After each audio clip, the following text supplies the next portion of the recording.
Hey, I'm sorry. You brought him down. Nothing grabs Sopranos fans like a bold take.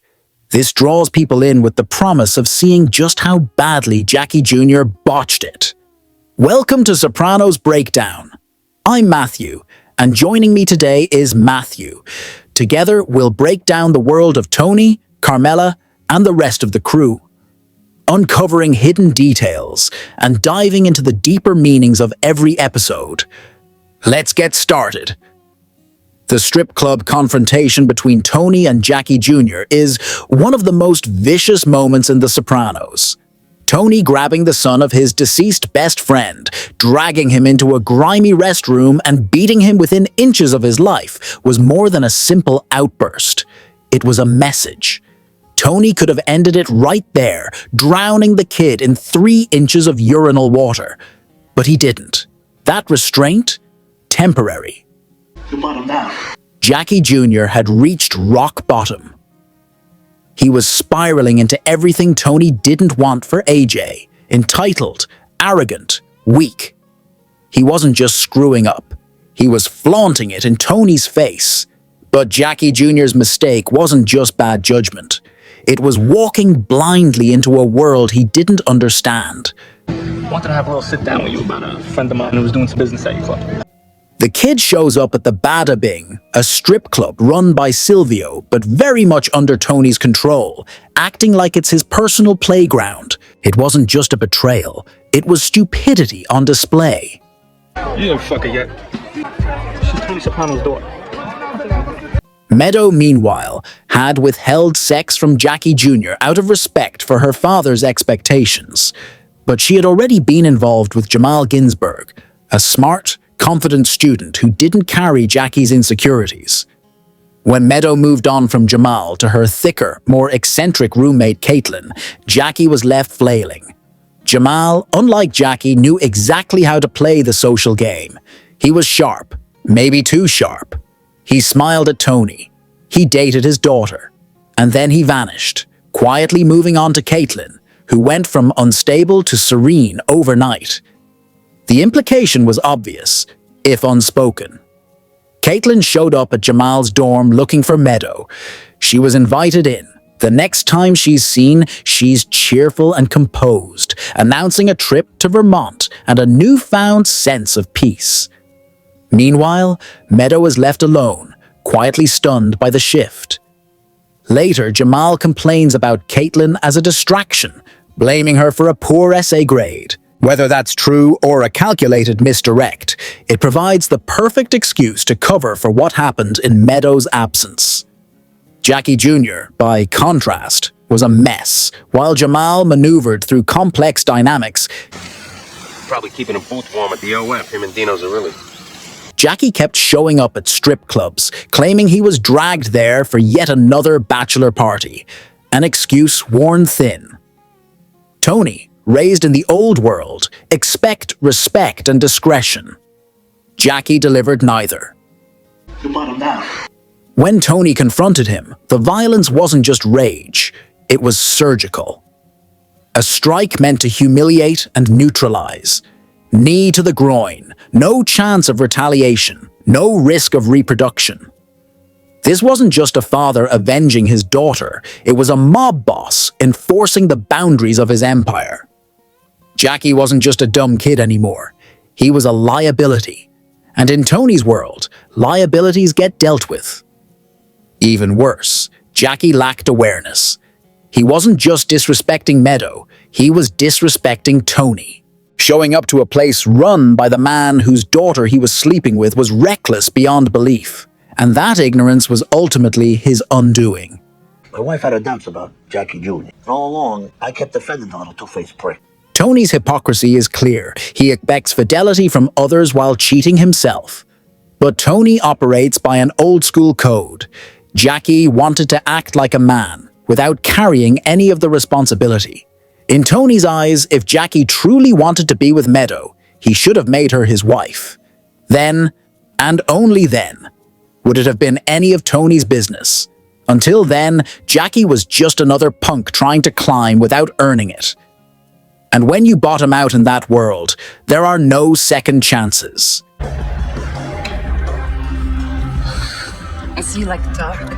Ever wonder why Richie Aprile from The Sopranos never touched the strippers but had no problem pistol whipping someone over a jacket? You're about to find out what really turned him on, and it's not what you think. Richie didn't turn down those Bing strippers out of politeness. The scene wasn't about respect. It was about disinterest. He shows no appetite for casual female companionship, has no goomars, and prefers things in the dark. I'll build a ramp up to your ass. Drive a line now up in there. There's also that bizarre comment about building a ramp to Paulie's ass and a Lionel train to go with it. Not exactly standard mob talk. His sexuality isn't straightforward, but his psychology might be. Richie's behavior suggests someone whose arousal is tightly bound to dominance. The term anger excitation rapist fits. A person who gets off on exerting control, not experiencing connection. This would explain why he held a gun to Janice's head during sex, not as foreplay, but as a condition for excitement. The contrast between his demeanor with the strippers and his thrill during violence is striking. He's bored, almost apologetic, when approached at the club, but when he's brutalizing Beansy, his face lights up. It's not sexual in the traditional sense, it's about poor. Violence is his release. My cousin Louis Gismonti worked with the prison sign shop at East Jersey State. Prison likely played a formative role in this pathology. Whether Richie was raped or forced himself on others, it's clear that his sense of intimacy was shaped by force, fear, and the need to assert dominance. When he returns from prison, he's hyper-aggressive, posturing constantly, trying to re-establish himself through intimidation. He doesn't just want to control people, he needs to. Was in the heat of passion. I'm doing it like you like. You're not in the moment. Even his relationship with Janice feels less like affection and more like a battlefield. He's not tender or vulnerable with her. He's combative, violent, volatile. His need to dominate doesn't stop at his enemies. It extends to his lovers. That's why traditional labels like gay don't quite apply. Richie's interest, if any, in men is likely tied to reenacting prison trauma, either reliving moments where he was helpless or flipping the script to feel powerful. His insistence on darkness during sex may be about avoiding reality altogether, using fantasy to simulate control. The idea that he might have participated in same-sex encounters in prison isn't unlikely, but it wouldn't have been about orientation. It would have been about control. Yeah, maybe when a movie that I could fuck his wife. Richie saw sex as a weapon, not a bond. All of this feeds into the larger irony of his character. A man obsessed with masculinity, power, and respect, who remains haunted by experiences that emasculated him. His posturing, his violence, even his choice in partner. Everything he does is in response to a threat he can't name. Richie Aprile wasn't a repressed gay man. He was something scarier, someone who mistook dominance for desire, violence for intimacy, and fear for love. To each his own, Tony. Think you know who killed Tony Soprano? What if the answer's been sitting in plain sight the whole time, right under your nose in the form of Patsy Parisi? If Tony Soprano was killed in the final scene of The Sopranos, the most likely person behind it is Patsy Parisi, and the signs have been hiding in plain sight all along. While many theories obsess over peripheral figures like Furio, Miami Associates, or even French-Canadian criminals, one character consistently overlooked is Patsy, a figure embedded in Tony's crew, consistently visible, but largely underdeveloped. His proximity, motivations, and timing align too perfectly to ignore. Patsy's twin brother, Philly Parisi, was murdered on Tony's orders early in the series. Patsy has never truly moved on. In Season 3, he was shown drunkenly pointing a gun at Tony from a distance before settling for urinating in his pool. It's an early but telling moment. Patsy is quietly seething, restrained, but not at peace.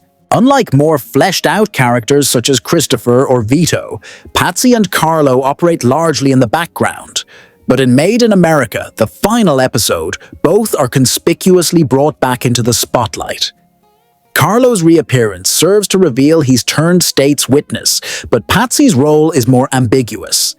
He is in the car with Silvio when a hit goes down, yet he escapes unscathed. The ease of his survival raises questions. Was it planned? Was he tipped off? By the end of the series, loyalty to Tony is fragile at best. Silvio is incapacitated. Carlo is cooperating with the authorities. Paulie is erratic and self-serving. He's betrayed Tony before, leaking the joke about Ginny Sack, showed open hostility toward Christopher, and resented the crew's absence from his mother's funeral. His continued loyalty seems more like inertia than genuine allegiance. A horse goes to the doctor. The doctor says, why the long face? Patsy's son is engaged to Meadow Soprano. On the surface, it's a sign of family unity. But given Patsy's history with Tony, it's more likely to be a power move, an attempt to merge bloodlines and secure long-term influence. Whether the courtship was orchestrated or coincidental, the engagement gives Patsy a new level of access and possibly leverage over Tony. Throughout the series, Tony is depicted as emotionally detached from his own family. He's indifferent to the deaths of his mother, nephew, and brother-in-law. It's Patrick Parisi, okay? He views his son's suicide attempt as a social embarrassment rather than a crisis. Patsy, still grieving his brother, likely sees Tony's coldness as unforgivable. David Chase described the ending as ambiguous. This is often interpreted as ambiguity over whether Tony dies, but the deeper ambiguity may lie in the context of his death. The final conflict with Phil Leotardo created chaos, providing perfect cover for a well-timed hit. If someone close to Tony, like Patsy, wanted him gone, this would be the moment to do it. Key questions: was the hit orchestrated entirely by Patsy? Or did New York approach him? Did he merely allow it to happen, knowing it would? Was Paulie involved? Despite his ambivalence, he survives untouched. What about Carlo? His cooperation with law enforcement may have been a distraction. Could Agent Harris, now removed from mob cases but increasingly sympathetic to the mob lifestyle, have served as a go-between? So Med and Patrick Parisi? Patsy still works for Tony? There's also the dinner scene between the Sopranos and Parisis. Patsy's body language, particularly a moment when he looks at Tony with visible disdain, suggests deep-seated tension. His wife looks under a plate, possibly examining the brand.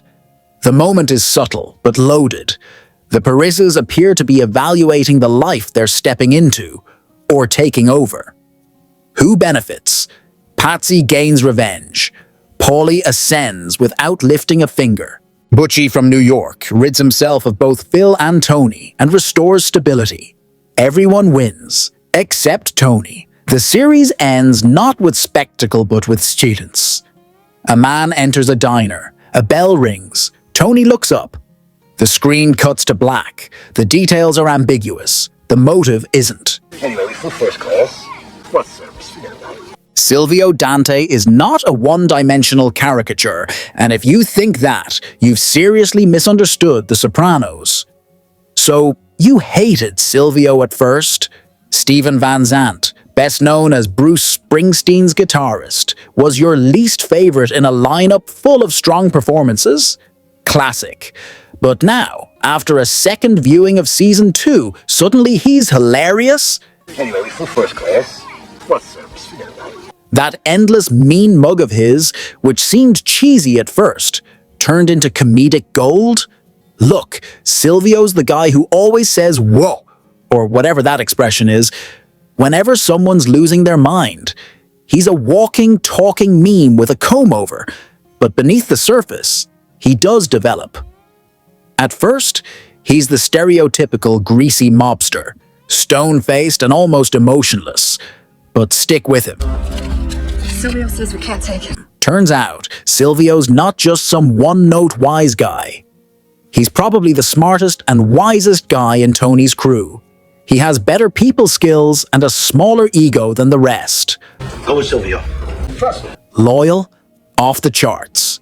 He'll get his hands dirty, but he doesn't rush into dumb decisions. And he's one of the few who will actually tell Tony when he's wrong. Sure, he's got flaws. His loyalty sometimes blinds him, especially with Italian pride. His people skills sometimes mean he can't say no when he should. Hello, fiber optic cable. But that's what makes him real.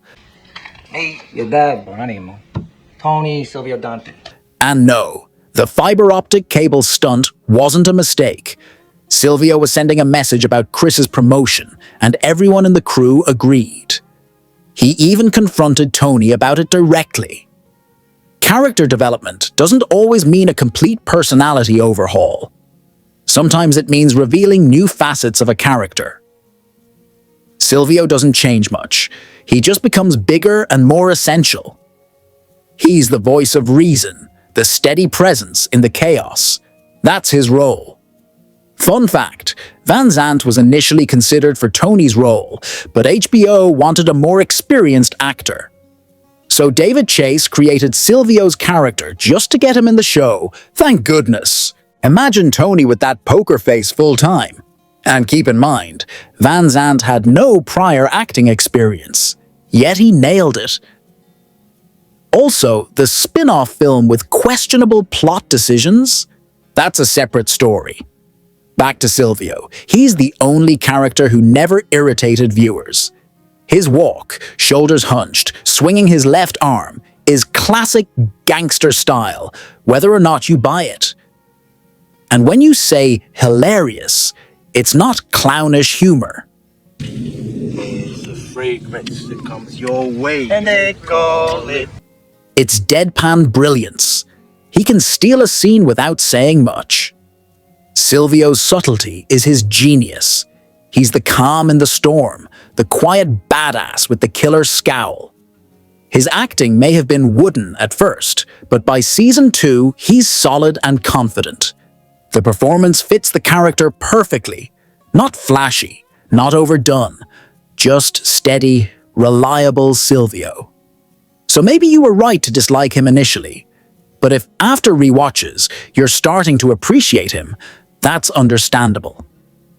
Even the toughest critics eventually come around. And Portrait Modern, right? Yeah. Everyone talks about the trip to Italy, but nobody talks about what happened after. And that's the real story. One of the most overlooked scenes in The Sopranos is the drive home from the airport after the crew returns from Italy. It's subtle, nearly silent, but packed with meaning. I gotta be honest, man. Tony stares out at the familiar decay of New Jersey, looking like a man who left something behind he's not getting back, maybe a part of himself. There's a heaviness in him, a frustration that even a taste of something different couldn't change what's waiting back home. Get the fuck out of there! Go fuck yourself, you bitty bastard.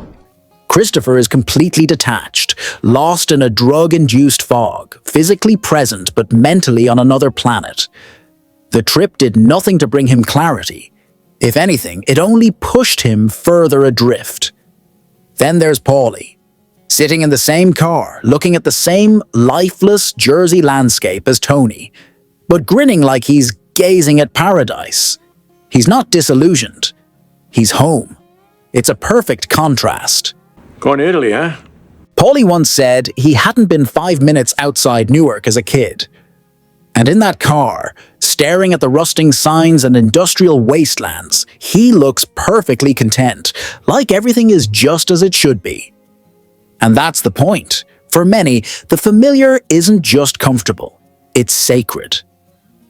Nearly 60% of Americans never leave their home state. About 40% never leave their hometown. There's a deep truth in that moment. The pull of home, no matter how rough it looks from the outside. Paulie doesn't need Rome.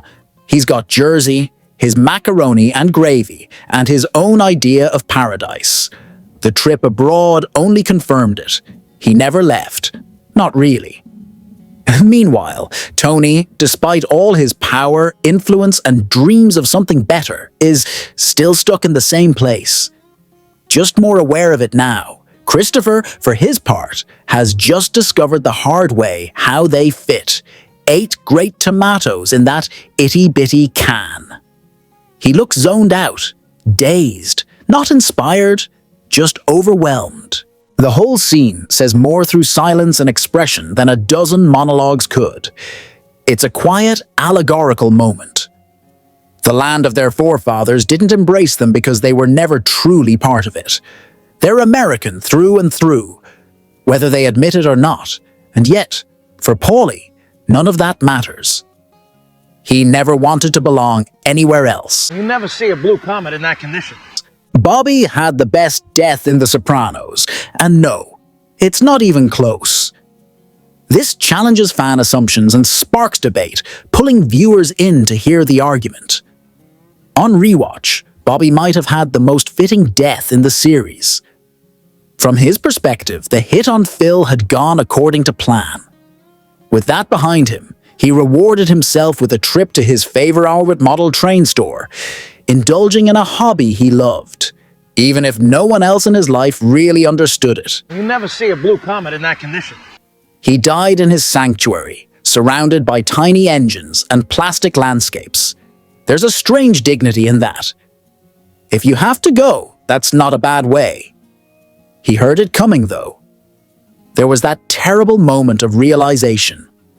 2 shooters opened fire on him, a pretty clear message. One guy wouldn't be enough. They didn't want to take any chances.